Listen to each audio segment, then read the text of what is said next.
بسم اللہ الرحمن الرحیم۔ السلام علیکم۔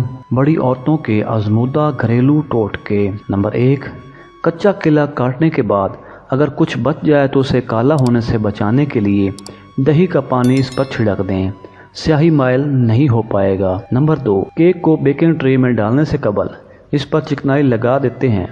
اگر چکنائی لگانے سے پہلے ٹرے میں خشک آٹے کو چھڑک دیں تو بعد میں کیک آسانی سے ٹوٹے بغیر ٹرے سے باہر آ جائے گا۔ نمبر 3، مکھن میں ٹھنڈ اور نمی کے دنوں میں ایک خاص قسم کی ناگوار بو آ جاتی ہے۔ اس بو سے بچنے کے لیے اس میں دھنیے کے چند پتے ڈال دیں۔ مکھن کو جب ابالیں یا پگھلائیں تو بعد میں اسے چھان لیں۔ نمبر 4، شیشے کے برتن میں گرم اشیاء ڈالنے سے قبل اس میں پیپر نپکن لگا دیں۔ اس طرح گرمی سے شیشے کے برتن کریک ہونے سے محفوظ رہیں گے۔ نمبر 5، اچار کو دیر تک محفوظ رکھنے کے لیے ایک چھوٹی سی پلاسٹک کی تھیلی میں تھوڑی سی ہینگ اچھی طرح بند کر کے جار کے اندر ڈال دیں۔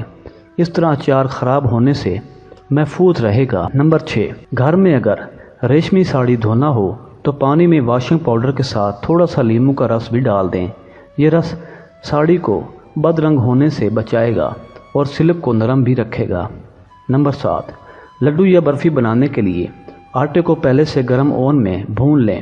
اس سے مزے میں اضافہ ہو جائے گا اور گھی کا خرچ بھی کم ہو جائے گا۔ نمبر 8، اپنی جوڑی کو چمکدار اور روشن بنانے کے لیے انہیں ابلے ہوئے آملہ اور ریٹھا کے پاؤڈر میں 1 گھنٹے کے لیے چھوڑ دیں۔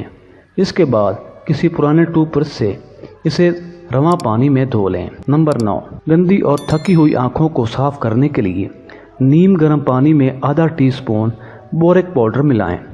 کاٹن کی گیند سی بنائیں، اسے پانی میں بھگوئیں اور آنکھیں صاف کر لیں۔ نمبر 10، پرانے دوپٹوں کو پھینکنے کی ضرورت نہیں۔ 3 پرانے دوپٹوں کو اس طرح گوندھ لیں جیسے بالوں میں چوٹی گوندھتے ہیں۔ اس طرح کے 3 سیٹ بنا کر انہیں جوڑ لیں، خوبصورت اور رنگ پوش کے طور پر کام آئیں گے۔ نمبر 11، پنیر سے بنی ہوئی اشیاء میں اگر تھوڑا سا سرسوں کا تیل شامل کر لیا جائے تو کھانے کی خوشبو اور اضافہ ہو جاتا ہے۔ نمبر 12، روٹی بیلتے وقت چاروں طرف یکساں دباؤ ڈالیں، وگرنہ پکاتے وقت روٹی اس جگہ سے کچی رہ جائے گی جہاں دباؤ کم پڑے گا۔ نمبر 13، سر درد اور کھنچاؤ کی تکلیف سے نجات کے لیے آپ زیادہ سے زیادہ مچھلی کھائیں، کیونکہ مچھلی کے تیل میں درد سے نجات لینے کی صلاحیت ہوتی ہے۔ اس کے علاوہ ادرک کا استعمال بھی درد میں فائدہ مند رہتا ہے۔ نمبر 14، اگر آپ کو نیند نہ آنے کی شکایت ہو تو شہد کو بطور ٹرنولائزر استعمال کریں۔ شہد کے استعمال کی بدولت آپ کو نیند جلدی آ جائے گی۔